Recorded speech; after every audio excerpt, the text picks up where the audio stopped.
loose, together, confidence, baby. We ain't apologizing for nothing today. The Saints came into Cleveland with hopes of bouncing back from their opening week loss to Atlanta. But after this Billy Cundiff 29-yard field goal, they found themselves on the wrong side of the 26-24 final score and were sent back to New Orleans 0-2, searching for answers. It's the thing we talk about. You don't know specifically what play it's coming or coming on, but we certainly didn't finish. And that's the thing that's most disappointing. And listen, I'll take responsibility for it. The winning points came on a drive that began at the Browns' own 4-yard line with 2 minutes and 46 seconds on the clock. And with Brian Hoyer leading the charge, Cleveland steadily worked their way downfield, converting a 4th down, 2 third downs, and a 28-yard completion to Andrew Hawkins, who was wide open on what appeared to be a busted coverage. That set up the final chip shot. After the game, the secondary still did not have answers as to what just happened. We were trying to figure that out. Right now, we're going to go watch the film and figure it out from there. We don't know. I don't want to say anything until I look at it. Obviously, it was a miscommunication. People are on different pages, which can't happen. So I got to look at it, and then we got to get it fixed. Early on, it looked like the Saints wouldn't be in any position to even be in the game after a sloppy offensive start that led to an early 10-0 hole. On the defensive side of the ball, number 21, Patrick Robinson, seemed to have a target on his back all game long.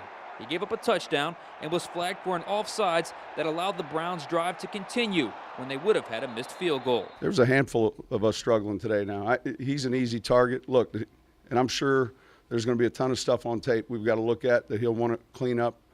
But man, there's a lot of muddy hands just to be singling out one player. But I know that's what you do. So. But look, he's going to work to improve.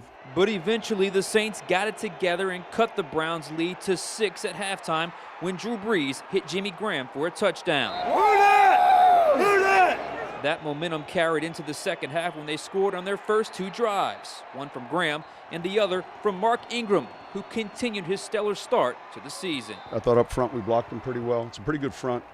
We just weren't able to do it early enough. And but overall, that's the one element that was pleasing. I mean, if you're just watching the game, you'd have to be encouraged by that. But despite holding a lead for most of the second half, the Saints could not hold on and now must look to each other to figure out the reasons why. To lose in the way that we've lost, really just, you can point to one play in each of these games. We're one play away in each of these games from being 2-0 as opposed to 0-2. So that hurts.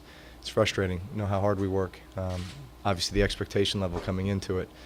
But, man, you just got to bear down, stay together, and understand that you keep doing things the right way, good things are going to happen. This is going to be the week of crisis. There's going to be plenty of noise about, are you no good? Can we stop anyone? Can we put enough points up? It'll be never ending. And y'all have plenty of time to come up with exactly what that crisis will be, but this locker room will stay together. We definitely have to stick together, make sure that we're, all on the same page.